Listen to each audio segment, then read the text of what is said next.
तो कनेक्ट करो तुम अपना। हाँ ठीक है बेटा, शुरुआत करते। चलिए आज थोड़ा छोटा ही रहेगा।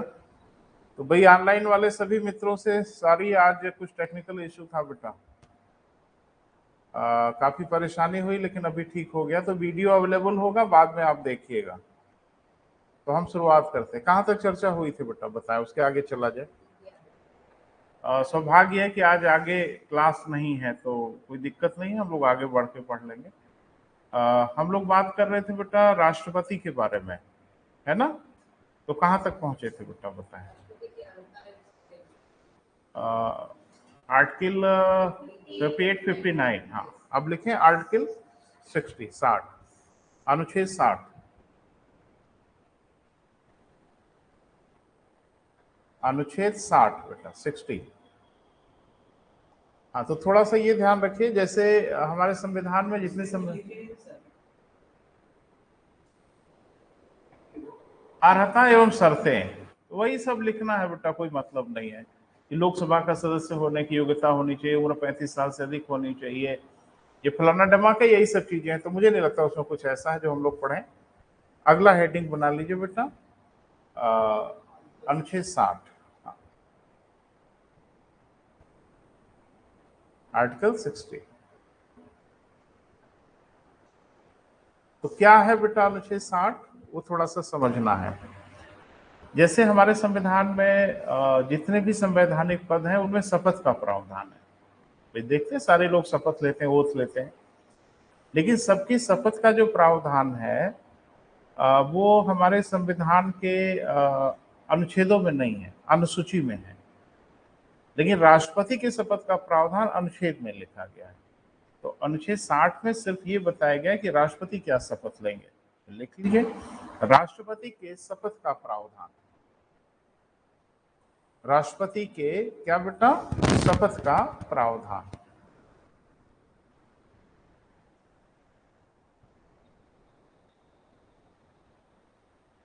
मेरी बात समझ पा रहे हैं? जैसे अनुसूची 1 में राज्य का वर्णन है, 2 में क्या है बेटा, वेतन आदि की चर्चा की गई है, 3 में बताया गया कि सारे लोग कैसे शपथ लेंगे, उसका फॉर्मेट अनुसूची 3 में कॉमन है सबके लिए। लेकिन हमारे संविधान में राष्ट्रपति, उपराष्ट्रपति और राज्यपाल, इनके शपथ का प्रावधान संबंधित अनुच्छेदों में दिया गया। तो राष्ट्रपति वाला तो दिख गया, राष्ट्रपति के शपथ का प्रावधान कहाँ है बेटा, अनुच्छेद। हाँ, आगे बढ़े बेटा, चर्चा हम लोग करते हैं और ये बहुत इंपॉर्टेंट है जो अगला हम लोग पढ़ने जा रहे हैं। क्लियर है? और वो है हम लोगों का राष्ट्रपति के विरुद्ध महाभियोग। क्या है बेटा, राष्ट्रपति के विरुद्ध महाभियोग, इम्पीचमेंट।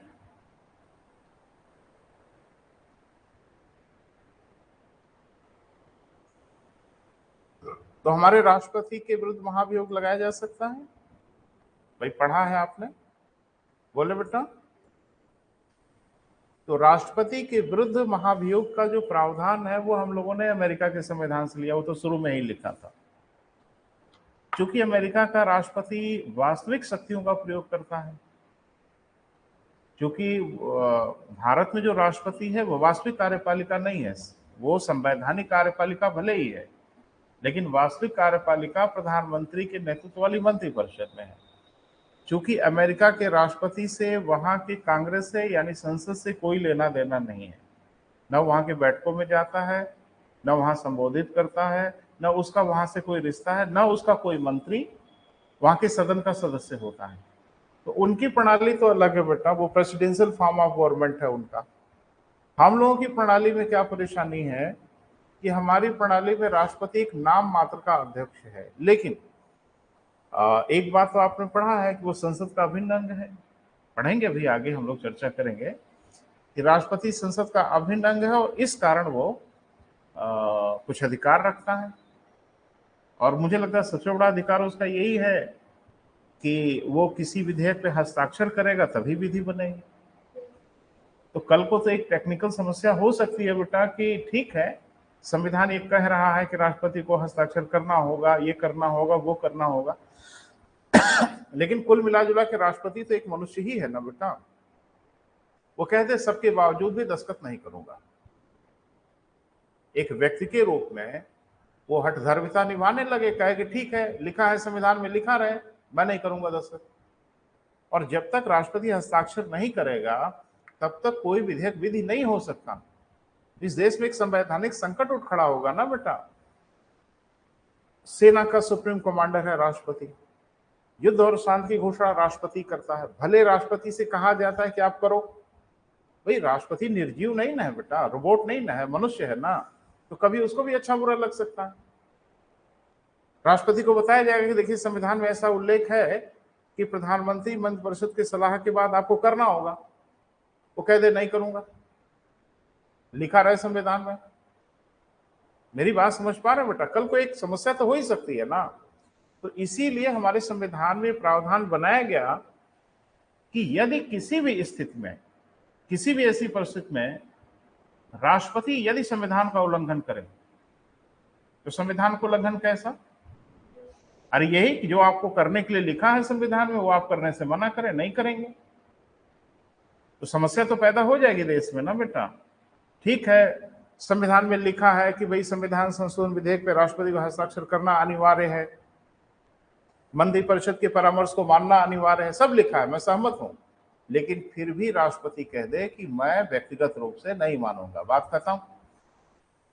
तो अब ये खुल्लम खुल्ला संविधान का उल्लंघन है ना बेटा।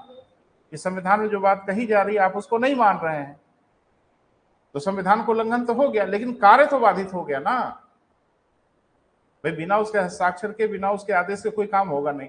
तो इसीलिए हमारे संविधान में प्रावधान बनाया गया है कि यदि राष्ट्रपति संविधान का उल्लंघन करते हैं तो उन्हें उनके पद से हटाया जा सकता है, और जरूरी भी होगा बेटा। नहीं हटाएंगे तो देश में एक बड़ा भीषण गतिरोध उत्पन्न हो जाएगा। इसलिए हमारे संविधान में ऐसा लिखा गया। लेकिन अब मुझे नहीं लगता कि ऐसी नौबत आती है कभी। और राष्ट्रपति को क्या गरज पड़ी है भैया?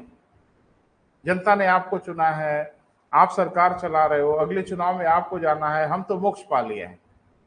क्योंकि आपने देखा ही होगा, सुना भी होगा कि जब भी किसी व्यक्ति को एक बार राष्ट्रपति बना दिया जाता है तो बस समझ लो कि उसको मोक्ष ही मिल गया। फिर उसका सार्वजनिक जीवन में कहीं दर्शन होता नहीं, वो कहाँ गया, वो गायब ही हो जाता है। तो जैसे कहते हैं ना कि जब किसी राजनेता को या किसी पॉलिटिकल पर्सन को संन्यास दिला देना हो तब उसको राष्ट्रपति बना दो, फिर उसका काम एकदम परमानेंट खत्म हो जाता है, फिर वो सक्रिय राजनीति में लौटता भी नहीं। तो राष्ट्रपति क्यों ये सब करे बेटा? उसको गरज क्या है करने की? लेकिन संभावना है ना, प्रोबेबिलिटी है ना, मनुष्य हठी हो सकता है ना। अगर वो ऐसा करने लगे तो हमारे संविधान में ये प्रावधान है कि राष्ट्रपति को उसके पद से हटाया जा सकता है। लेकिन हटाने की विहित प्रक्रिया है, इस प्रक्रिया को माइन्यूटली ऑब्जर्व करना है बेटा। यानी इस प्रोसेस को हम लोगों को जनरली नहीं पढ़ना है, थोड़ा सूक्ष्मता से इसका अध्ययन करना है, और तभी हम लोग कर पाएंगे। क्योंकि जब भी वो पूछेंगे तो ये थोड़ी पूछेंगे महाभियोग का वर्णन किस अनुच्छेद में है। हाँ, सम्मिलित करने के लिए एक क्वेश्चन आ सकता है, इस पूरे प्रोसेस को डिटेल में पूछेंगे, तो उस पूरे प्रोसेस को बेटा समझना है। तो शुरुआत करें। अनुच्छेद 61 लिखा बेटा? हाँ, लिखें। इसमें महाभियोग का वर्णन है। महाभियोग को हम लोग क्या कहते हैं बेटा? इम्पीचमेंट। इसमें महाभियोग का वर्णन है।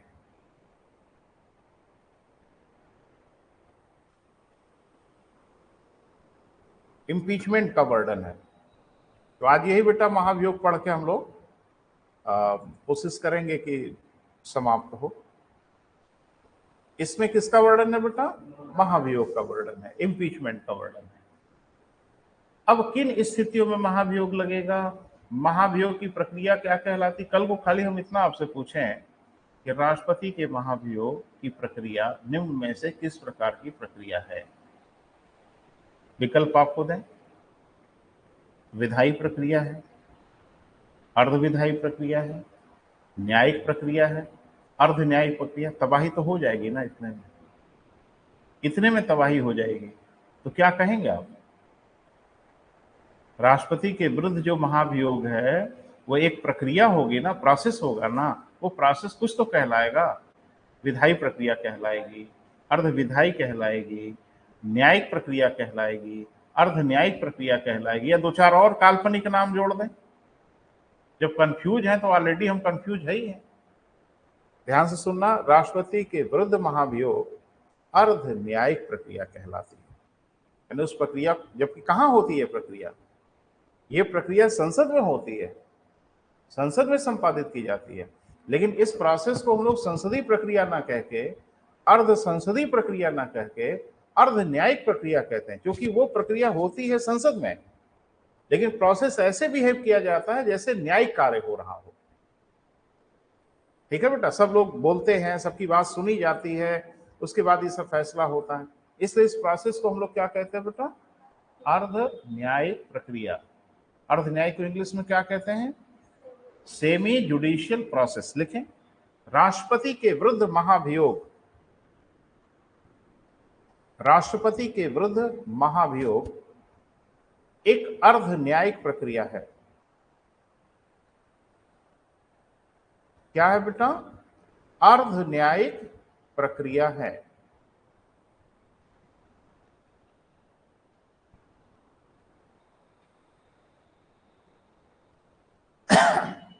ठीक है बेटा, ये मत भूलिएगा। हाँ, एक चीज और फिर से लिख लें हम लोग, लिखें, राष्ट्रपति के विरुद्ध महाभियोग की अवधारणा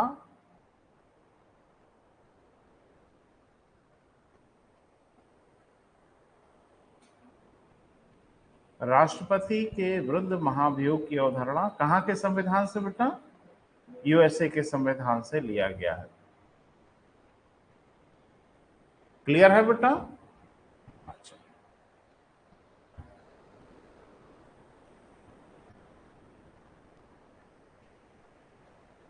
तो महाभियोग की पहली शर्त होगी, ध्यान रखना बेटा, इसको भूलना मत। महाभियोग की पहली शर्त होगी कि राष्ट्रपति ने संविधान का उल्लंघन किया हो, चोरी किया हो, डकैती किया हो, हत्या किया हो, मर्डर किया हो, नहीं। जब राष्ट्रपति ने संविधान का उल्लंघन किया हो तभी उनके विरुद्ध महाभियोग लाया जाएगा, अन्यथा नहीं। क्लियर है बेटा? अब ये महाभियोग की प्रक्रिया क्या है ये आपको समझना है। पहला ये कि जिस भी सदन में महाभियोग लाया जाएगा, तो एक बात तो समझ में आ गई कि राष्ट्रपति के विरुद्ध महाभियोग लोकसभा अथवा राज्यसभा कहीं भी शुरू किया जा सकता है। अब यहां भी आपको घेरेगा, राष्ट्रपति के विरुद्ध महाभियोग की प्रक्रिया की शुरुआत कहां से की जा सकती है? विकल्प देगा, लोकसभा से, राज्यसभा से, लोकसभा अथवा राज्यसभा से, विकल्प में घेरेंगे आपको। तो क्या जवाब होगा आपका? किसी भी सदन में। शुरुआत करें, पॉइंट बना बना के बेटा अलग अलग करके लिखिए। राष्ट्रपति के विरुद्ध महाभियोग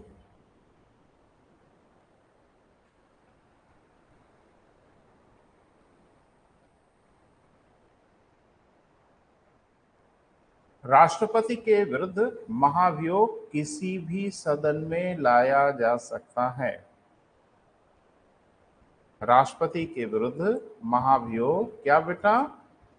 किसी भी सदन में लाया जा सकता है। किसी भी सदन मतलब लोकसभा अथवा राज्यसभा, ब्रैकेट में लिख लीजिए।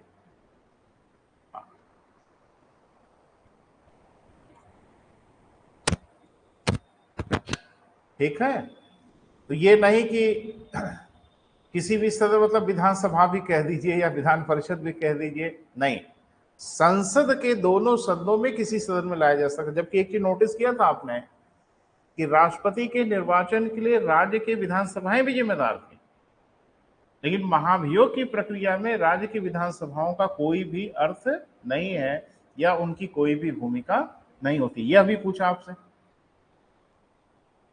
यह भी प्रश्न पूछा। उसने क्या पूछा, जरा क्वेश्चन सुन लीजिए। उसने कहा कि निम्न में से कौन सी संस्था है जो राष्ट्रपति के निर्वाचन में तो भाग लेती है लेकिन राष्ट्रपति के विरुद्ध महाभियोग में भाग नहीं लेती? लोकसभा, राज्यसभा, विधानसभा, विधान परिषद। बोले, समझ में आ रहा है ना? ये सिविल सर्विसेज में पूछा।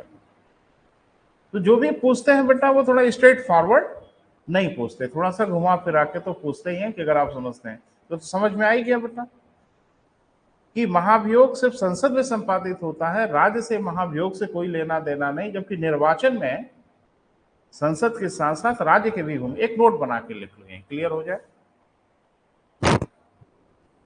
हाँ लिखें, राष्ट्रपति के निर्वाचन में राज्य विधानसभा की भूमिका होती है। राष्ट्रपति के निर्वाचन में किसकी बेटा?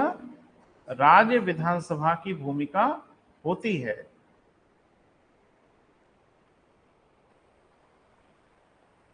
अर्थात विधानसभा राष्ट्रपति के निर्वाचक मंडल के अंग होते हैं।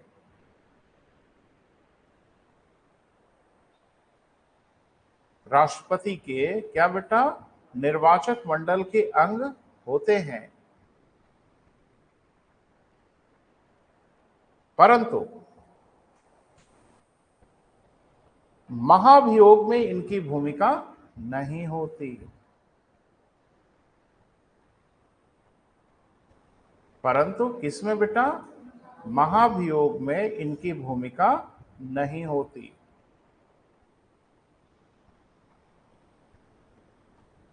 क्लियर हुआ बेटा? समझ में आया? मुझे लगता है बिल्कुल क्लियर, मैंने स्ट्रेट फॉरवर्ड लिखा है कि राज्य विधानसभाएं राष्ट्रपति के चुनाव में तो भाग लेती हैं, लेकिन महाभियोग की प्रक्रिया में भाग नहीं लेती। आगे भी थोड़ा ध्यान से सुनना फिर लिखना। मनोनीत सदस्य, मनोनीत दोनों जगह होते हैं, तो मतलब संसद में भी हैं और विधानसभा में भी हैं। तो अब ये प्रश्न अगर पूछता है कि मनोनीत सदस्य राष्ट्रपति के निर्वाचन में तो भाग नहीं लेते, लेकिन महाभियोग की प्रक्रिया में भाग लेते हैं, ये ध्यान रखना। राज्य वाले नहीं, केंद्र वाले। तो केंद्र में भी मनोनीत सदस्य होते हैं ना।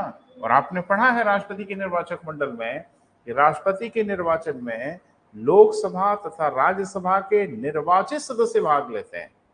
राज्य वाला तो मामला ही छोड़ दो, वो तो शामिल ही नहीं होते महाभियोग में।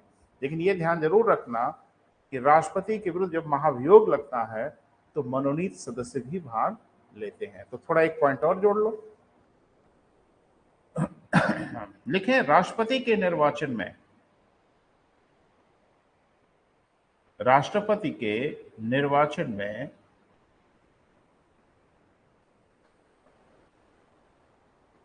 संसद माने लोकसभा राज्यसभा है ना बेटा, संसद के मनोनीत सदस्य भाग नहीं लेते।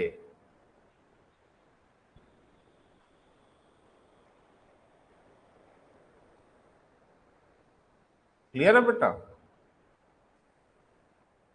परंतु महाभियोग की प्रक्रिया में भाग लेते हैं। दिमाग में था बेटा पहले से? हाँ बिल्कुल था, है ना। जब जान गए तब तो था ही। तो यही घेरेंगे बेटा, इन्हीं सब चीजों पे आपको घेरेंगे, स्ट्रेट फॉरवर्ड कुछ नहीं पूछने वाले, है ना।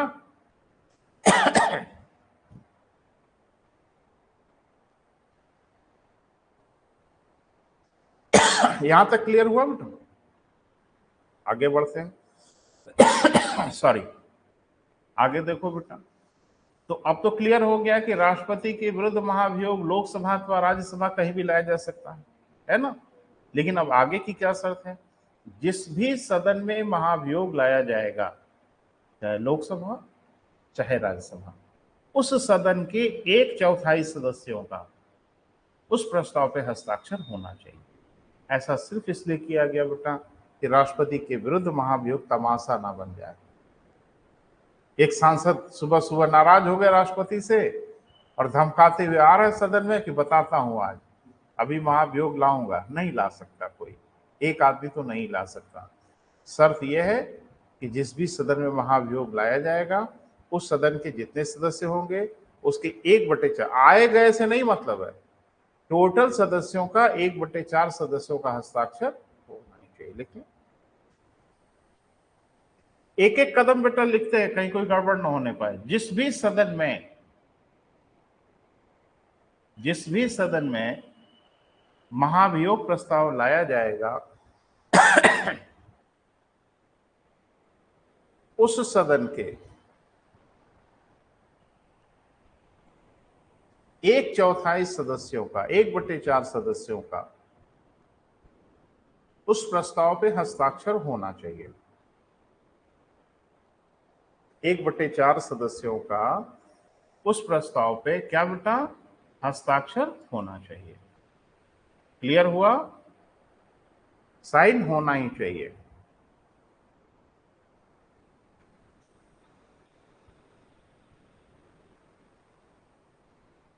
ऐसा अगर होगा तो वह प्रस्ताव स्वीकार होगा। क्लियर है? लेकिन एक बात ध्यान रखना कि किसी भी प्रस्ताव को स्वीकार करना या न स्वीकार करना पीठासीन अधिकारी का विवेकाधीन अधिकार है। वो चाहे तो उसको स्वीकार न भी करे। जैसे भी आपने देखा, न्यायाधीशों को हटाने का प्रस्ताव आया था, न्यायाधीश ने कहा कि नहीं नहीं, वो विपक्षी थोड़ा सा ड्रामा कर रहे थे। तो ये ध्यान रखना बेटा। क्लियर हुआ बेटा? अब एक बात कि चलो भाई, प्रस्ताव पे 1/4 का हस्ताक्षर भी हो गया, सदन में ला भी दिया गया, प्रस्ताव स्वीकार भी हो गया, तो आगे की क्या प्रक्रिया होगी, है ना बेटा? नेक्स्ट पॉइंट बना के लिखें। संबंधित सदन में उस प्रस्ताव पर व्यापक चर्चा होती है। संबंधित सदन में उस प्रस्ताव पर क्या बेटा, व्यापक चर्चा होती है। चर्चा का मतलब, हाँ, बातचीत होती है कि मैंने घर और में कैसा चल रहा है, आप लोगों के सब ठीक ठाक है? नहीं नहीं, जिस मुद्दे को लेके महाभियोग लाया गया कि राष्ट्रपति ने संविधान को उल्लंघन किया, मैंने कहा मुद्दा तो एक ही होगा, उस पे पक्ष और विपक्ष बात प्रतिवाद करेंगे, कोई तर्क देगा, कोई वितर्क देगा। भाई जो लाया होगा महाभियोग वो तो अपनी बात को सिद्ध करेगा। ये सदन में परिचर्चा होती है। जब सदन में चर्चा हो चुकी होती है ना बेटा, तब इस पे मतदान होता है। और शर्त यह है कि वह मतदान 2/3 मतों से पारित होना चाहिए, 2/3 मेजॉरिटी से पारित होना चाहिए। कितने आए, कितने गए, कितने वोट दिए, कोई लेना देना नहीं।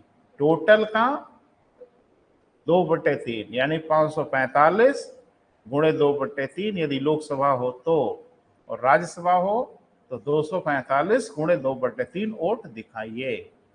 इससे कम अगर वोट होगा तो महाभियोग पारित नहीं माना जाएगा। क्लियर है बेटा? तो जिस भी सदन में प्रस्ताव आया हो, उस सदन ने अगर 2/3 बहुमत से प्रस्ताव पारित कर दिया तो उस सदन से वो प्रस्ताव पारित मान लिया जाता है। फिर वो कहां जाएगा? सेकंड, दूसरे सदन में भेज दिया जाएगा। जैसे राज्यसभा में आया, राज्यसभा में 2/3 मतों से पारित हो गया तो वो लोकसभा में जाएगा। मान लीजिए लोकसभा में ही प्रस्तुत हुआ, लोकसभा से 2/3 मतों से पारित हो गया, तो कहां आएगा बेटा? राज्यसभा में। क्लियर है बेटा? वही लिखना है। लेकिन एक सदन से पारित होने के उपरांत, सॉरी अभी रुको, एक सदन से पारित कैसे होगा वो तो पहले लिख लिया जाए। ये लिखा लास्ट लाइन को, उस पर चर्चा होती है, लिखा? हाँ लिखें। यदि वह सदन 2/3 मतों से प्रस्ताव पारित कर दे तो, यदि वह सदन कितना बेटा, 2/3 मतों से प्रस्ताव पारित कर दे तो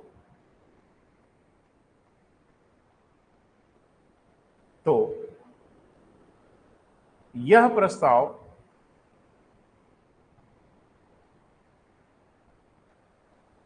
दूसरे सदन में भेजा जाता है। दूसरे सदन का मतलब समझ रहे हैं? लोकसभा तो राज्यसभा, राज्यसभा तो लोकसभा, दूसरे सदन में भेजा जाता है। अब थोड़ा सा सुनिए ध्यान से। दूसरे सदन में एक ड्रामा होता है, पहले में नहीं होगा, दूसरे में होगा। जब एक से पारित हो जाएगा, दूसरे में जाएगा तो एक ड्रामा होगा। दूसरा सदन एक जांच समिति का गठन करेगा। क्लियर है बेटा? और पीठासीन अधिकारी निर्धारित करें कि जांच समिति कैसी होगी। एक जांच समिति का गठन होगा, जांच आयोग एक तरह से कह लो बनेगा।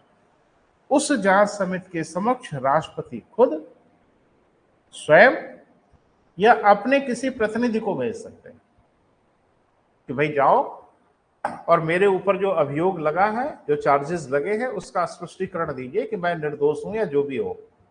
तो एक मौका दिया जाता है राष्ट्रपति को कि आप अपना बचाव कर सकते हैं। लेकिन ये मौका पहले सदन में नहीं, दूसरे सदन में दिया जाता है। क्लियर है बेटा? तो राष्ट्रपति खुद आए या अपने प्रतिनिधि को भेजे।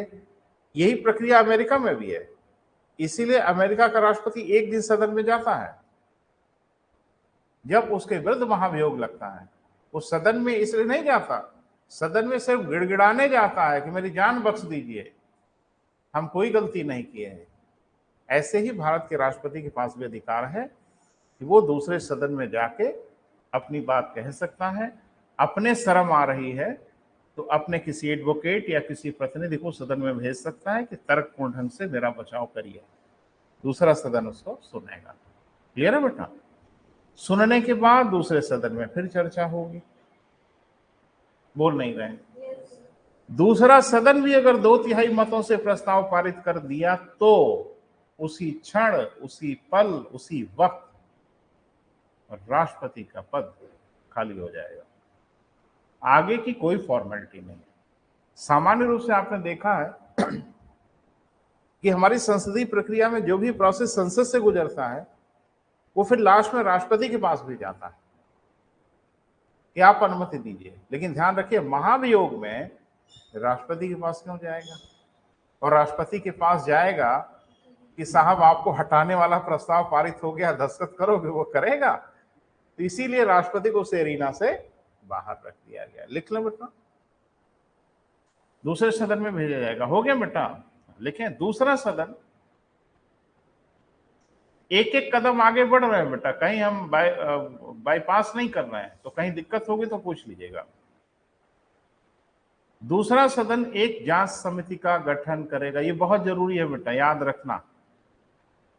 दूसरा सदन क्या बेटा?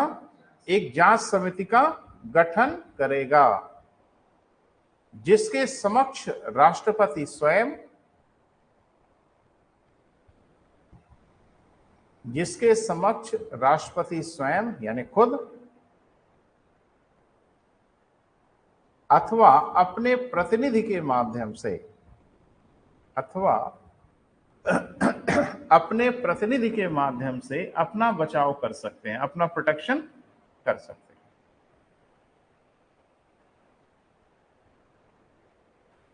क्लियर है बेटा? समझ में आ रहा है? हाँ।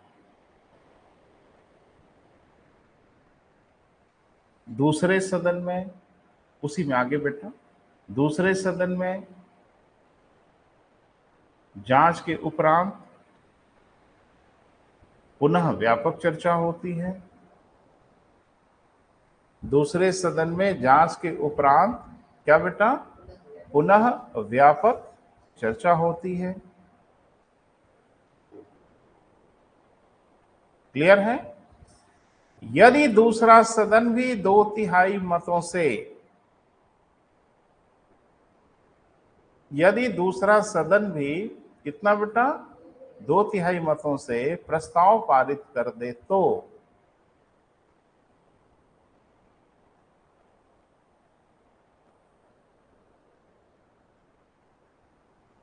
राष्ट्रपति के विरुद्ध महाभियोग सिद्ध माना जाता है, प्रूव्ड माना जाता है।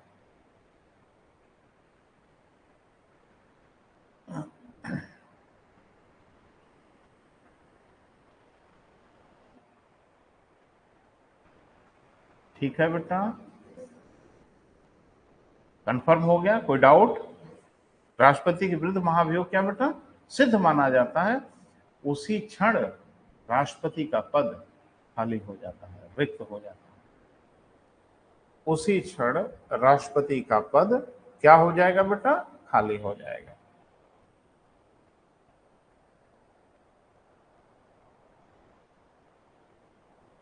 ठीक है बेटा? समझ में आया?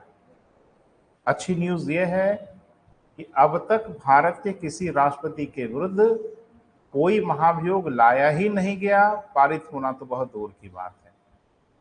क्यों?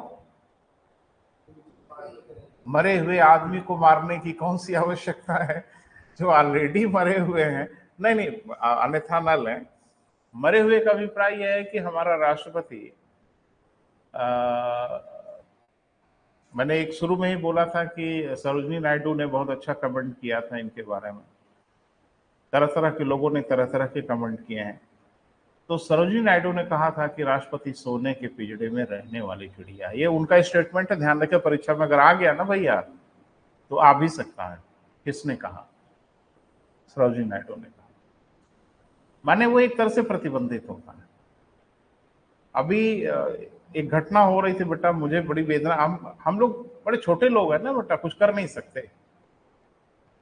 हाँ, थोड़ा मेरा रसूख होता है ना तो मैं भी कोहराम मचाता है, लेकिन चीजें तो हैं, तर्कस में तीर तो वही है। अभी आप देख रहे थे सेंट्रल विस्टा का जब इनॉग्रेशन हो रहा था, उद्घाटन हो रहा था नई संसद भवन का, तो विपक्ष एक भाषण दे रहा था कि अरे भाई, राष्ट्रपति को उद्घाटन करना चाहिए, प्रधानमंत्री कहाँ है? यही ना विरोध कर रहे थे। इसीलिए ढेर सारे विपक्षी कांग्रेस सबसे अगुवाई कर रही थी कि राष्ट्रपति को उद्घाटन करना चाहिए, वो सर्वोच्च संवैधानिक पद है, प्रधानमंत्री का उद्घाटन करेंगे। ये ना बवाल था? अच्छा, नहीं सुना था? बवाल यही था ना, विपक्ष ने कहा कि हम नहीं आएंगे, उसमें कुछ लोगों ने सपोर्ट किया। जैसे बहन जी की पार्टी ने कहा कि भाई मैं सपोर्ट कर रही हूँ, मैंने सब ठीक ठाक है, कोई परेशानी नहीं है। ओवैसी ने विरोध किया, उसने कहा कि नहीं नहीं, इसको तो लोकसभा अध्यक्ष को उद्घाटन करना चाहिए क्योंकि सदन का मालिक वही है। सब अपनी अपनी ढपली, अपना अपना राग। कांग्रेस की बात सुन के मुझे बड़ा आश्चर्य हो रहा था। कांग्रेस कह रही थी कि सर्वोच्च संवैधानिक पद है राष्ट्रपति, तो उनकी मर्यादा का पालन किया जाना चाहिए। कांग्रेस ने कितनी दफा राष्ट्रपति की मर्यादा का पालन किया है? और कांग्रेस से अधिक राष्ट्रपति को बेइज्जत किसी ने नहीं किया है। एक उदाहरण आपको बता रहा हूं, आप समझ पाएंगे। हमारे एक राष्ट्रपति थे ज्ञानी जैल सिंह, सरदार जी, सुना है नाम ना ज्ञानी जैल सिंह का? लोकसभा अध्यक्ष थे वो बेचारे। तो लोकसभा अध्यक्ष के बाद राष्ट्रपति बने। तो ये भी आपसे पूछा गया है कि कौन सा निम्न में से व्यक्ति है जो लोकसभा अध्यक्ष के बाद राष्ट्रपति बना? एक ही व्यक्ति बने, वो थे ज्ञानी जैल सिंह। बहरहाल, तो उसी समय इंदिरा जी की हत्या हुई, उसी समय राजीव गांधी प्रधानमंत्री बन गए। तो उस समय युगलबंदी ये चल रही थी कि ज्ञानी जैल सिंह राष्ट्रपति थे और राजीव गांधी प्रधानमंत्री थे। राजीव गांधी हमारे महामहिम को, राष्ट्रपति को, कभी राष्ट्रपति के रूप में देख ही नहीं पाए। उसके पीछे कारण है बेटा, मैं बता रहा हूं। एक्चुअल में राष्ट्रपति का जो पद होता है ना, वो एक उपहार का पद होता है, एक गिफ्ट होता है। केंद्र की सरकार, अभी आप देख ही रहे हैं, केंद्र की सरकार जिसको चाहेगी राष्ट्रपति बना ही देगी। तो अभी मुर्मू को बना दिया। तो ये जो राष्ट्रपति बने, ये केंद्र सरकार की रहमो करम है ना बेटा, बोल नहीं रहे, उनका एहसान है। तो जो व्यक्ति राष्ट्रपति बन जाता है उस एहसान से तो दब ही जाता है कि हम कहाँ गुमनामी के अंधेरे में खोए थे और इन लोगों ने हमको भारत का राष्ट्रपति बना दी, तो वो एहसान से दबा रहता है। पहली बात। दूसरा कि आपका नजरिया कैसा है। तो मैं थोड़ा बता दूं, जब भी कैबिनेट की बैठक होती, मैंने आपको बताया था कि कुछ पुराने हमारे मित्र हैं कि जब भी कोई गंभीर मैटर आता है देश के समक्ष, तो प्रधानमंत्री कैबिनेट की बैठक बुलाते हैं, उस पर चर्चा होती है। सैद्धांतिक रूप से यह कहा जाता है, व्यवहारिक नहीं, सैद्धांतिक रूप से कहा जाता है कि कैबिनेट की जब बैठक खत्म हो तो प्रधानमंत्री को राष्ट्रपति से मिलना चाहिए। और यह माना जाता है कि उस समय राष्ट्रपति को प्रधानमंत्री यह सूचित करता है कि हम लोगों ने क्या फैसला किया है। माने यह माना जाता है कि जब कैबिनेट की बैठक खत्म हो तो प्रधानमंत्री को राष्ट्रपति से मिलना चाहिए और यह बताना चाहिए कि हम लोगों ने क्या डिसीजन लिया है, क्योंकि वो निर्णय कभी कभी बड़ा गोपनीय होता है, उसको सार्वजनिक नहीं किया जाता। जैसे आपने देखा कि हमारे यहाँ पुलवामा पे हमला हुआ, तो तुरंत प्रधानमंत्री कैबिनेट की बैठक बुला ली रात में। अब उसमें कोई भी खतरनाक फैसला हो सकता था, उसमें यह भी फैसला हो सकता था कि आज ही की रात पाकिस्तान पे हमला करेंगे। माने जितना खतरनाक निर्णय हो सकता है वो हो जाता है कैबिनेट के बैठकों में। तो अब प्रधानमंत्री की यह कर्तव्य बनता है कि वो राष्ट्रपति से मिले और निर्णय से अवगत कराएं, क्योंकि अगर युद्ध का निर्णय लिया है आपने तो सेनाएं राष्ट्रपति के आदेश का इंतजार करेंगे कि महामहिम आदेश देंगे तो युद्ध होगा, भले ही ऑन पेपर ही सही, लेकिन राष्ट्रपति को आदेश देना ही होगा। हुआ ये बेटा कि राजीव गांधी कभी भी ज्ञानी जैल सिंह मिलने ही नहीं गए, नहीं गए कभी। दो कारणों से, या तो कुछ ज्यादा वीवीआईपी समझना, राष्ट्रपति का दो कौड़ी का समझना। राष्ट्रपति व्यक्तिगत रूप से दो कौड़ी का हो सकता है, लेकिन जब उसने पद को धारण कर लिया है तो देश का संवैधानिक प्रमुख है, उसकी इज्जत करनी ही होगी। इनका जो चश्मा था ना, वो कभी बदला ही नहीं राजीव गांधी का। तो चश्मा क्या था मैं बता रहा हूं। इंदिरा गांधी की सरकार में ज्ञानी जैल सिंह मंत्री हुआ करते थे जब इंदिरा गांधी सरकार थी, और ज्ञानी जैल सिंह इंदिरा जी के बड़े करीबी थे। तो करीबी दो तरह के होते हैं, एक अपने दम पे, अपने रसूख पे, अपनी प्रतिभा पे आपके सहयोगी बनते हैं, और एक चापलूसी के बल। तो ज्ञानी जैल सिंह एक तरह से चापलूसी के बल पे इंदिरा जी के बहुत करीबी रहते थे। जब देखो तब इनके बंगले पे नजर आते थे, प्रधानमंत्री के आवास पे नजर आते थे। ये राहुल गांधी में कह रहा हूं, ये संजय गांधी और राजीव गांधी छोटे छोटे थे भाई, तो इंदिरा जी के पुत्र थे लोग, छोटे छोटे थे लोग। तो ये ड्यूटी थी ज्ञानी जैल सिंह की कि बच्चों को अटेंड करो। सोच लीजिए आप। तो माने जैसे होता है ना, घर में कोई नौकर चाकर होता है तो उनको कह दिया जाता है कि बच्चे थोड़ा देखते रहना इनको। तो बच्चे क्या है, फिर वो खेलेंगे कूदेंगे, बस आपको पीछे पीछे वॉच करना रहता है कि सब कुछ ठीक ठाक है नहीं। बच्चे उस व्यक्ति के बारे में क्या अंदाजा लगाते हैं? आपने अगर उनको संस्कार ठीक दिया है तो हो सकता है अंकल कह के बात करें, और नहीं संस्कार आपने ठीक नहीं दिया तो उनको नौकर चाकर ही समझेंगे, और क्या समझेंगे। तो ये बड़ी भारी परेशानी थी कि ये लोग यानी जैल सिंह को अपने नौकर चाकर से ज्यादा कभी समझ ही नहीं पाए। वो भले ही कोई संवैधानिक पद उनको मिला हो ना मिला हो। अच्छा, वो भी ऐसा करते भी थे। अब करने वाले के ऊपर भी तो निर्भर करता है कि आप अगर किसी की चापलूसी कर रहे हो तो चापलूसी की एक सीमा भी निर्धारित करो ना, कि अब बच्चा लान में खेल रहा है, अपनी बाइक पे एक साइकिल वाइकिल चला रहा है, तब तक पानी लाओ जल्दी से, अब भागे जा रहे हैं पानी लेके आ रहे हैं। अब ये सब अगर आप करोगे तो बच्चे के दिमाग में क्या आएगा भाई, ये हमारे घर के नौकर जैसे पर्सन है। परेशानी यही सब रही बेटा। यानी जैल सिंह जब राष्ट्रपति हो गए और ये बन गए प्रधानमंत्री, तो इनका जो नजरिया है वो बदला ही नहीं। इनको लगता था उसको क्यों बताएं, हु इज दैट पर्सन, कभी उन्होंने बताया ही नहीं। ज्ञानी जैल सिंह का कार्यकाल जब समाप्त हुआ 5 साल का, तो एक औपचारिकता होती है बेटा प्रेस कॉन्फ्रेंस की। तो प्रेस कॉन्फ्रेंस हो रही थी, ज्ञानी जैल सिंह बैठे, मैं भूलता नहीं, मैं देख रहा था बेटा उस समय। तो ज्ञानी जैल सिंह बैठे हुए थे और मीडिया वाले कैमरा वैमरा बैठे नहीं थे, मीडिया कैमरा वैमरा एकदम रेडी था। ज्ञानी जैल सिंह अब आने वाले थे, उनका आखिरी कार्य दिवस था, कार्यकाल उस दिन समाप्त हो रहा था। तो आए वो चेयर पे बैठे, कैमरा वैमरा भी लगा था, तो ऑफिशियली अभी प्रेस विज्ञप्ति वगैरह या वो सब बातचीत शुरू नहीं हुई थी। तब तक एक कैमरे वाले ने नोटिस कर लिया कि ज्ञानी जैल सिंह की आंखें नम हैं, थोड़ा इमोशनल हो रहे थे।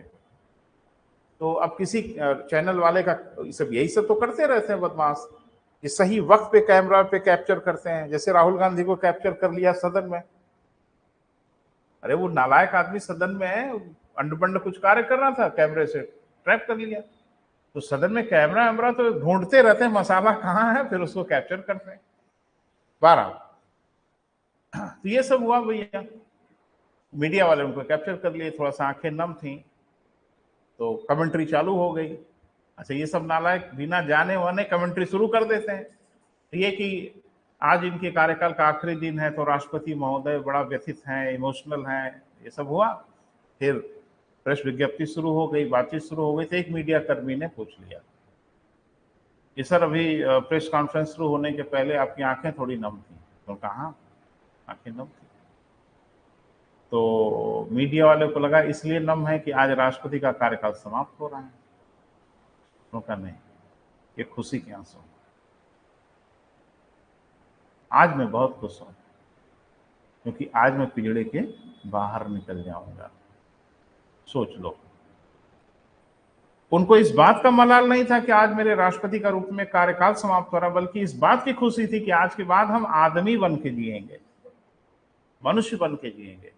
तो किसी मीडिया कर्मी ने पूछा कि सर नहीं, तमाम राष्ट्रपति आए गए, कोई इस तरह का कठोर कमेंट नहीं करता।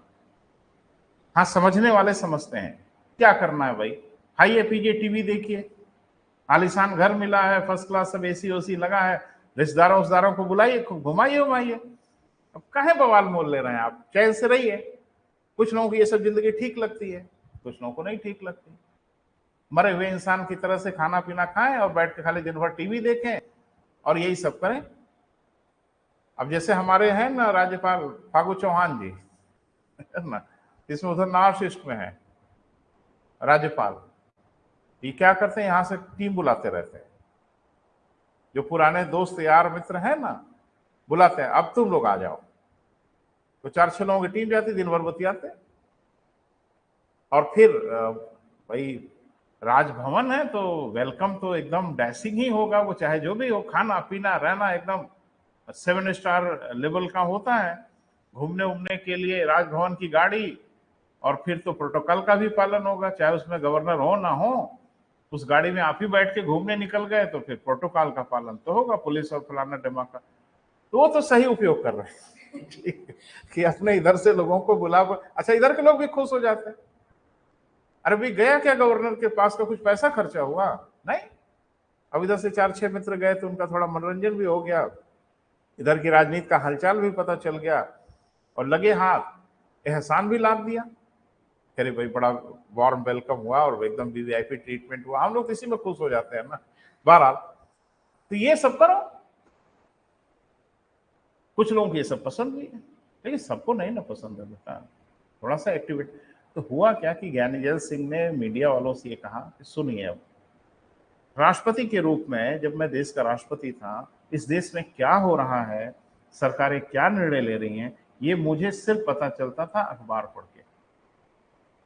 जैसे आम भारतीय को न्यूज़पेपर पढ़ के पता चलता है कि ये हो रहा है वो हो रहा है, वैसे मैं राष्ट्रपति हूं, मुझे न्यूज़पेपर पढ़ के पता चलता था कि देश में हो क्या रहा है, मुझे कोई नहीं बताता था कुछ। और ये कांग्रेस राष्ट्रपति के पद की मर्यादा की बात कर रही है, इनका मुंह है बात करने का। लेकिन अब यह है कि राजनीति है बेटा, यहां तो सब कुछ चलता ही रहता है, जो भी हो।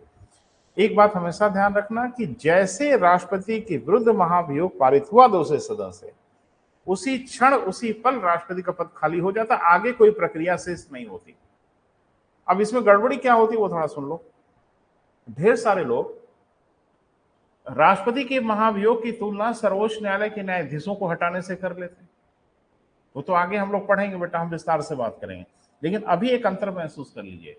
पहला कि सर्वोच्च न्यायालय के न्यायाधीशों के विरुद्ध जो प्रक्रिया है हटाने के लिए, वो महाभियोग नहीं कहलाती, जबकि मीडिया से लेकर अखबारों तक महाभियोग बोला जाता है। वो प्रक्रिया महाभियोग नहीं, महाभियोग सिर्फ महा के विरुद्ध लगता है, महाभियोग सिर्फ महामहिम के खिलाफ लगता है, ऐरे गैरे के खिलाफ महाभियोग थोड़ा ही लगता है। हाँ, वो प्रक्रिया इनकी प्रक्रिया से थोड़ी मिलती जुलती है, इसलिए लोग महाभियोग कह के अपनी जान बचा लेते। अब मैं अंतर आपको बता रहा हूं, सर्वोच्च न्यायालय के न्यायाधीशों के हटाने की प्रक्रिया और राष्ट्रपति की प्रक्रिया में थोड़ा तुलना कर दे रहे हैं बेटा, ताकि आपको समझ में आए। ऊपर की सारी प्रक्रिया एक जैसी है,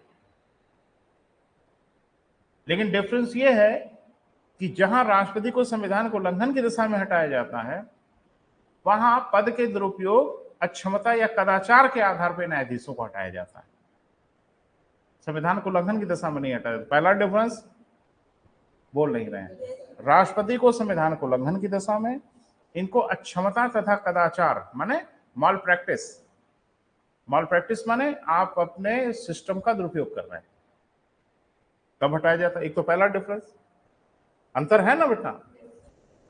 बाकी प्रक्रिया कॉमन होती है, किसी सदन में 1/4 ये सब कॉमन होता है, 2/3 मत वो भी कॉमन होता है ना बेटा। हाँ, नहीं सॉरी, 2/3 मत नहीं, न्यायाधीशों के लिए विशिष्ट मत की आवश्यकता होती, 2/3 मत की आवश्यकता नहीं होती। अगला डिफरेंस यह है कि न्यायाधीशों के लिए जांच आयोग पहले ही सदन में बनाया जाता, राष्ट्रपति के लिए कहां बना था? दूसरे सदन में। न्यायाधीशों के लिए कहां बनता है बेटा? पहले ही सदन में। क्लियर है बेटा? दूसरे सदन से जब ये प्रस्ताव पारित हो जाता है न्यायाधीशों को हटाने के लिए, तो भी न्यायाधीशों का पद खाली नहीं होता, तब राष्ट्रपति न्यायाधीशों को पद से हटाते हैं। मेरी बात समझ रहे हैं ना बेटा? यानी दूसरा सदन अगर पारित कर दिया न्यायाधीशों के लिए तो पद नहीं रिक्त होता, तब राष्ट्रपति को पावर मिल जाता है, अधिकार मिल जाता है, वो संबंधित न्यायाधीश को उनके पद से हटा दे। क्या राष्ट्रपति के लिए भी ऐसा है? तो अंतर नहीं है बेटा। आप महाभियोग कैसे बोल सकते हैं, लेकिन आम बोलचाल में तो चलता ही रहता है। अगला बेटा एक और अनुच्छेद है, उसको लिख लो। आर्टिकल 62, अनुच्छेद 62। क्या है बेटा? रिक्त पद की पूर्ति। रिक्त पद की पूर्ति। तो क्या इसका मतलब है बेटा? थोड़ा सुने। राष्ट्रपति के पद की रिक्ति कई तरीके से हो सकती है। अरे भाई, जो राष्ट्रपति है उस पद में वैकेंसी हो जाए, वो पद रिक्त हो जाए, इसके बहुत तरीके हो सकते हैं। पहला तरीका, भगवान न करे राष्ट्रपति के साथ कोई दुर्घटना हो जाए, उम्रदराज लोग है ही हैं, क्या पता कब बुलावा आ जाए, तो हो सकता है राष्ट्रपति की मृत्यु हो जाए, तब भी पद रिक्त हो जाएगा। हो सकता है राष्ट्रपति खुद ही पद त्याग कर दें कि नहीं रहेंगे पिंजड़े में, अब उड़ेंगे अब बाहर, ये भी हो सकता है। तीसरा, महाभियोग से हटा दिया जाए। तो इन तरीकों से राष्ट्रपति का पद क्या हो सकता है बेटा? रिक्त हो सकता है। रिक्त होने का तरीका मैंने क्या बताया? 3 हो सकता है। एक, राष्ट्रपति की मृत्यु हो जाए। दूसरा, राष्ट्रपति खुद ही पद त्याग कर दे। तीसरा, उसे महाभियोग से हटा दिया जाए। तो किसी भी प्रकार से अगर राष्ट्रपति के पद में रिक्ति हो गई, राष्ट्रपति का पद खाली हो गया, तो संविधान के अनुच्छेद 62 में लिखा है 6 माह के अंदर, विद इन 6 मंथ, नए राष्ट्रपति का चुनाव करा लेना होगा। क्लियर है बेटा? 6 महीने से अधिक का अंतराल नहीं है। लिख लें। किसी भी कारण से या किसी भी प्रकार से यदि राष्ट्रपति का पद रिक्त हो जाए, तो प्रकार मैंने बता दिया था बेटा, आप समझ ही रहे हैं, लिखाने की आवश्यकता नहीं है कि लिखवा दो। किसी भी प्रकार से यदि राष्ट्रपति का पद रिक्त हो जाए, खाली हो जाए, तो 6 माह के अंदर, तो क्या बेटा? 6 माह के अंदर नए राष्ट्रपति का निर्वाचन कराना अनिवार्य है।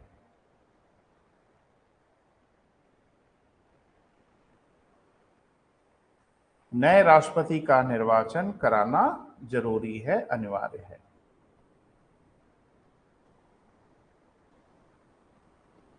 ठीक है? तो ये सब कभी कभी क्वेश्चन बेटा आपकी परीक्षा में देख सकते हैं कि कितने दिनों के अंदर नए राष्ट्रपति का चुनाव कराना जरूरी है, या राष्ट्रपति के पुनर्निर्वाचन का प्रावधान संविधान के किस अनुच्छेद में है। यहां बहुत ज्यादा क्वेश्चन नहीं है, ये 2-3 चीजें हैं।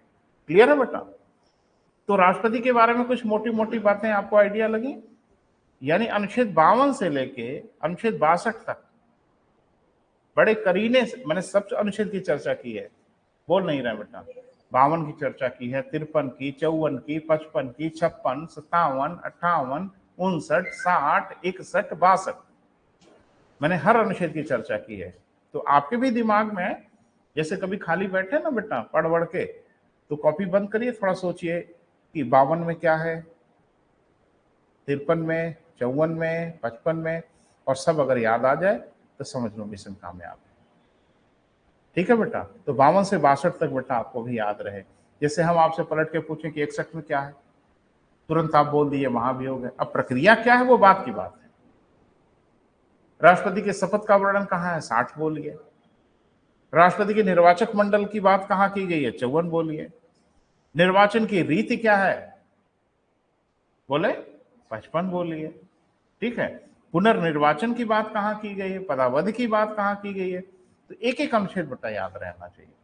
10-5 मिनट थोड़ा मेहनत करोगे ना तो आ जाएगा दिमाग में, और बस बीच बीच में उसको रिवाइज कर लेना, बात बन जाएगी। लेकिन एक बात ध्यान रखना, कि राष्ट्रपति के बारे में जो सबसे ज्यादा क्वेश्चन पूछा जाता है वो अब पढ़ेंगे हम लोग, है ना।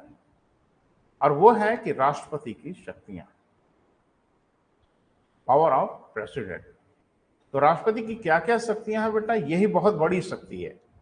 और जब इसको पढ़ोगे तो लगेगा कि राष्ट्रपति तो शक्ति के सूर्य दिख रहे हैं, और मौके पे मालूम चला कि शक्ति के दीपक भी नहीं है ना। तो थोड़ा एक हेडिंग बना लो बेटा, शुरुआत हम लोग करते हैं। बड़ा डिस्टर्बिंग हो गया आज, मूड तो था ठीक ठाक पढ़ाने के लिए, है ना। हेडिंग बनाओ, राष्ट्रपति की शक्तियां। खूब बड़ी सी हेडिंग बनाओ, बहुत ताकतवर है ये, है ना, परीक्षा के लिए बहुत जरूरी है। राष्ट्रपति की शक्तियां, ठीक है बेटा। सत्ता भी लिख सकते हो, शक्ति भी लिख सकते हो, कोई हर्जा नहीं है ना।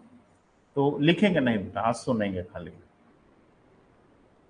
इसमें हम लोग ये जानने की कोशिश करेंगे कि जो भारत का राष्ट्रपति है वो आखिर करता क्या क्या है, उसके जिम्मे काम क्या क्या है।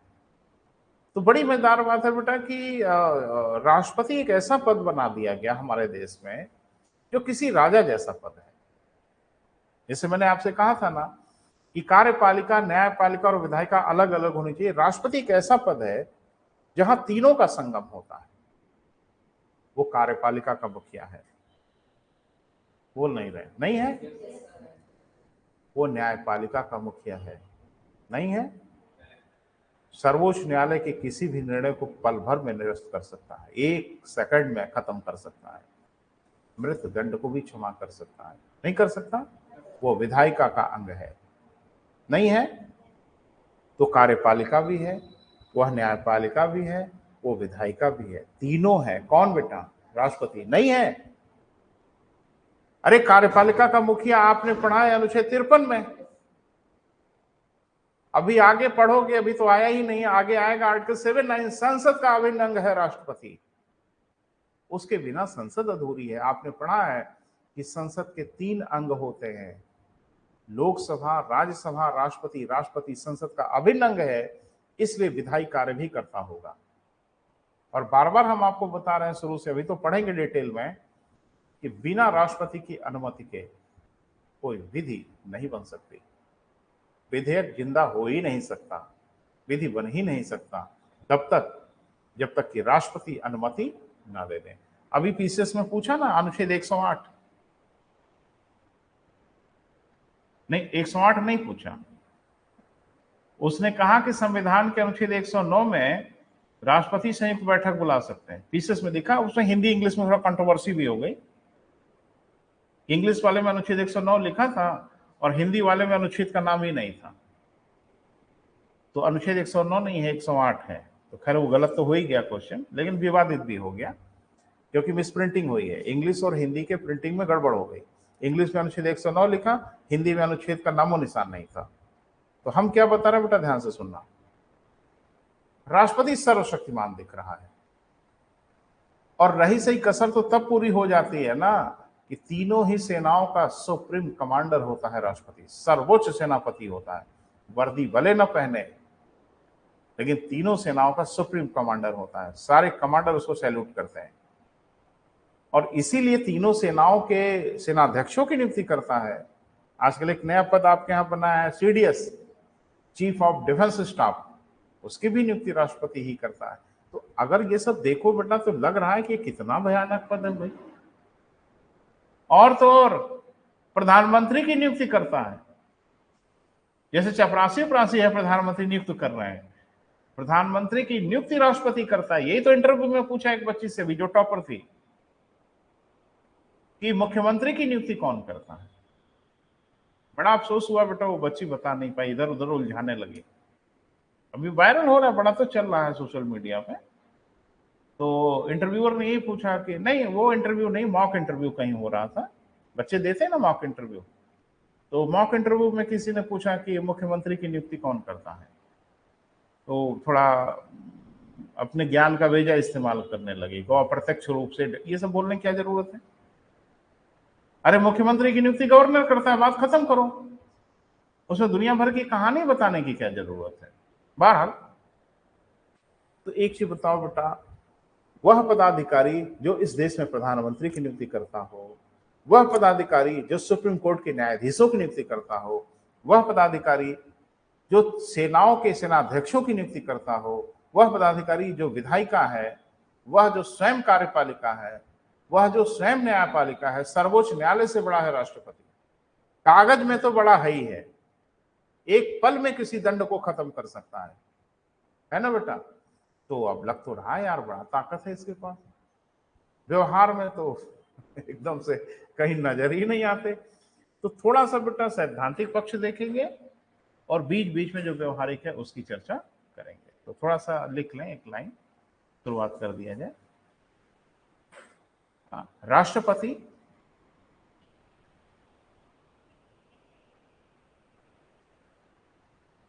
संविधान में वर्णित प्रावधानों के अनुसार, संविधान में वर्णित प्रावधानों के अनुसार अनेक शक्तियों का प्रयोग करता है।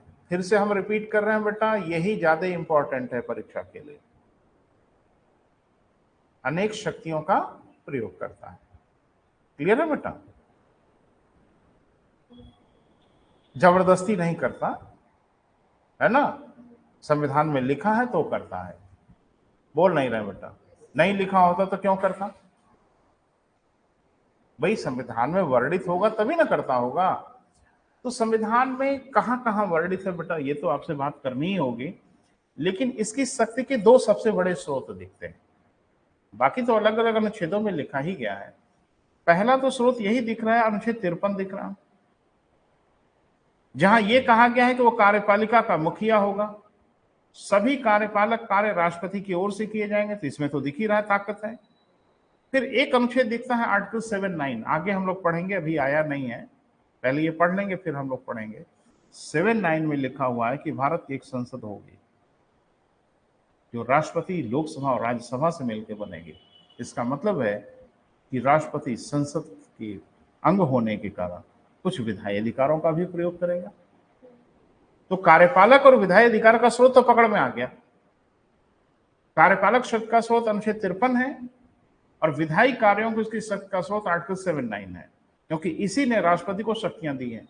इसके अलावा छोटे मोटे अनुच्छेदों में भी कुछ ढेर सारी शक्तियां दी गई।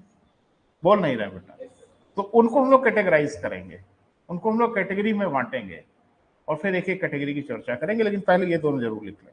अनुच्छेद 53 के अनुसार, आर्टिकल 53 के अनुसार वह कार्यपालिका का मुखिया है। अनुच्छेद 53 के अनुसार वह क्या बेटा, कार्यपालिका का मुखिया है। वहीं अनुच्छेद 79 के अनुसार वह संसद का अभिन्न अंग है।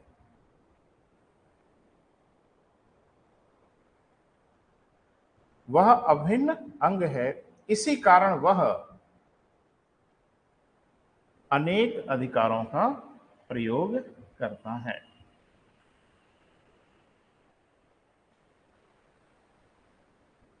इसी कारण वह अनेक अधिकारों का क्या बेटा, प्रयोग करता है। इसको हम लोग बांट लें बेटा, आज कैटेगराइज कर लेते हैं, कल से एक एक की चर्चा हम लोग करेंगे। हो गया बेटा? तो थोड़ा सा लिख लीजिए जो शक्तियों का प्रयोग करता है। तो क्रम से बेटा 1 2 3 करके, पहला प्रशासनिक शक्ति, ऑब्लिक कर लीजिएगा, इसी को कार्यपालक शक्ति भी कहते हैं, इंग्लिश में एग्जीक्यूटिव पावर कहते हैं। ठीक है बेटा? दूसरा विधायी शक्ति,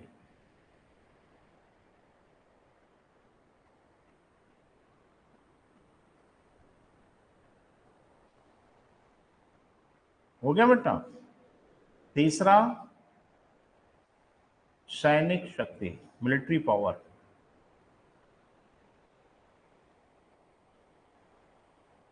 चौथा न्यायिक शक्ति।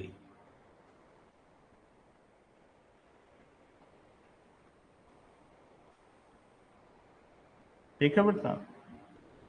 कहां तक पहुंचे? न्यायिक शक्ति हो गया। आगे राजनयिक शक्ति, डिप्लोमेटिक पावर।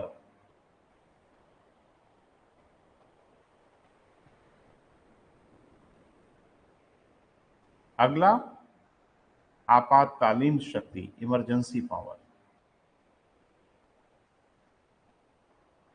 हाँ देखो बेटा, एक बड़ी दुख की बात थी कि वहां पे हम आपातकाल आपको अच्छे से नहीं पढ़ा पाए, है ना। तो यहाँ आपातकाल बेटा विस्तार से पढ़ेंगे, काम नहीं चलेगा। हमारे संविधान के एक अलग भाग में ही आपातकाल की चर्चा है, तो पूरा वो भाग पढ़ना पड़ेगा, डिटेल में पढ़ना पड़ेगा। तो ये सब बेटा बहुत विस्तारित है, मैंने खंगालना पड़ेगा लगभग लगभग पूरे संविधान को, जो जो अधिकार राष्ट्रपति को दिया गया। पढ़ना तो सब है बेटा, पढ़ेंगे सब, और मैं अपनी पूरी क्षमता से पढ़ाऊंगा जितनी मेरी हैसियत है। अगर आपको ठीक नहीं लगेगा तो बस समझ जाना कि मेरी हैसियत ही कम है ना। मैं बाकी नहीं छोड़ूंगा बेटा। देखो बच्चे समझ नहीं पाते। हम लोग पढ़ते हैं पब्लिक एडमिनिस्ट्रेशन में, एक चैप्टर है मोटिवेशन।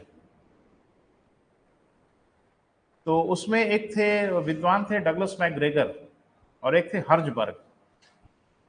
तीन लोगों ने बताया कि देखिए सबकी नाक पे दम नहीं करना चाहिए, कहीं नाक पे दम करना भी चाहिए और कहीं नाक पे दम नहीं करना चाहिए। मैं बता रहा हूं कहां। एक लेबर अगर आप चौक से लेके आए हो तो उसको मॉनिटर करो, उसकी नाक पे दम करो, नहीं तो काम नहीं करेगा। क्यों? क्योंकि हर क्षण हर पल वो काम से बचने की कोशिश करेगा कि किसी तरह से शाम हो, दिहाड़ी ले, निकल लें घर और काम जाए आपका भाड़ में। तो अब जाहिर सी बात है लेबर क्लास के लोगों के लिए दूसरा सिद्धांत अपनाना पड़ेगा। हमेशा निगाह में रखो, अरे भैया थोड़ा तेज, अरे भैया क्या कर रहे हैं, नहीं ये सब बोलोगे तो वो सब लापरवाही करेंगे, क्योंकि वो लापरवाही के लिए पैदा ही हुए हैं, और लापरवाही तो आपके देखते देखते करेंगे और आप कुछ कर भी नहीं पाते। अच्छा 10 बार पानी पिएगा, कुछ कर लोगे? 15 बार टॉयलेट जाएगा, हाँ आप कहोगे कि अरे इतना टॉयलेट जा रहे हैं, ये भी रोकने की चीज है, आप नहीं रोक पाएंगे। तो इसी बहाने आपका कार्य में लापरवाही करेगा, और अन्य किसी बहाने से, उनके पास बड़े बहाने होते हैं, वो किसी बहाने से वो कुछ और करने लगेगा ताकि आपका कार्य थोड़ा सा, आप अंदर से जल रहे हो, कुड़ रहे हो, कुछ कर नहीं पाएंगे आप। क्यों? क्योंकि वो पैदा ही इसीलिए हुए हैं उनको काम वाम पसंद वसंद नहीं है, वो सिर्फ मजबूरी में काम कर रहे हैं ताकि उनको 500-400 दिहाड़ी मिले, वो जाएं अपने घर। क्लियर है बेटा? तो ऐसे लोगों के लिए क्या करना होगा? एक थ्योरी है carrot and stick theory. Carrot माने गाजर, हाँ गाजर, और स्टिक माने डंडा। तो कहा गया कि कहीं डंडे की जरूरत पड़ती है, डंडा माने डंडा नहीं, बट ये मत समझ लेना कि मारपीट करनी है, डंडा माने थोड़ा फोर्सफुल, और कैरेट माने गाजर, पॉकेट में गाजर लेके चले, पुरस्कार, पुरस्कार माने सिंबॉलिक है। तो लेबर क्लास के जो लोग हैं ना बेटा, उनके लिए कौन सा? स्टिक। लेकिन कुछ ऐसे लोग हैं जैसे डॉक्टर, जैसे इंजीनियर और जैसे टीचर, इनको इनका कार्य याद मत दिलाइए, क्योंकि इनका कार्य इनके लिए खुद ही चैलेंज होता है। एक डॉक्टर ऑपरेशन थिएटर में जा रहा है, बाहर बोला इधर इधर कायदे से। अच्छा ये सब डॉक्टर को बोलोगे तो और गुस्सा हो जाएगा, क्योंकि डॉक्टर जब ऑपरेशन थिएटर में जा रहा है उसके लिए उसका कार्य खुद ही चैलेंज है, क्योंकि सब कुछ अपना दांव पे लगा देगा। क्योंकि अब वो फीस और फलाना ढिमाका पीछे छूट गई, जो मास्क लगा के और ऑपरेशन थिएटर में घुस गया तो फीस और क्लाइंट उसे नहीं याद होता, उसे बस ये याद रहता है कि मुझे अपना वर्क बेहतरीन ढंग से करना है। एक सॉफ्टवेयर इंजीनियर है, आपके सिस्टम में खराबी हो गई और आपका लैपटॉप लेके वो ठीक कर रहा है, आप उसको धमकाइए रह रहे के कायदे से काम करना, गड़बड़ नहीं होना चाहिए, उसको ये कहना उचित है?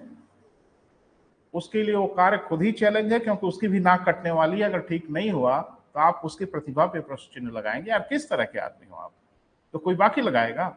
वही हाल हम लोगों का है। आप बिल्कुल परेशान मत होइए बेटा, मेरा कार्य खुद मेरे लिए चैलेंज है और हम अपने कार्य में बेहतरीन हर हाल में करने की कोशिश करेंगे। हाँ डिग्री कॉलेज में ऐसा नहीं है, क्योंकि वहां कैरेट वाली थ्योरी लगती है, स्टिक वाली थ्योरी। वो अपनी ड्यूटी पूरी करके और अपनी दिहाड़ी बना के घर निकल जाते। तो मैं बेहतरीन बेटा कोशिश करूंगा। हाँ, एक सूचना के साथ, अभी बंद मत करो, थोड़ा सा और खोल लो एक बार पेज। तो एक तो बेटा ये जैसे जो पढ़ना है हम लोगों को, हमने वो बता दिया, लेकिन एक टीचर के रूप में, एक अनुभवी व्यक्ति के रूप में मैं आपको ये भी बताऊंगा इसमें ज्यादा क्या पूछा जाता है। मेरा इरादा ये नहीं कि जो ज्यादा पूछा जाता है मैं वही पढ़ाऊंगा खाली। मैं इसमें जितने टॉपिक मैंने लिखा है अपनी पूरी ताकत से पढ़ाऊंगा, लेकिन एक टीचर के रूप में और आपके मेंटोर के रूप में ये मेरी जिम्मेदारी है कि मैं आपको बताऊं कि इसमें बेटा ध्यान सबसे ज्यादा किस पे देना है। तो सबसे ज्यादा आपको फोकस करना है विधायी अधिकारों पे, निरंतर यही पूछता रहता है ना। लेकिन धोखा भी हो सकता है भाई, ज्यादा तो पूछता ही रहता है लेकिन कुछ भी पूछ लेगा। लेकिन जब वो इलाका हम लोग पढ़ेंगे ना तो थोड़ा ज्यादा सतर्क रहिएगा। ठीक है बेटा, कल पढ़ते हैं बेटा। Thank you. आज तो मैं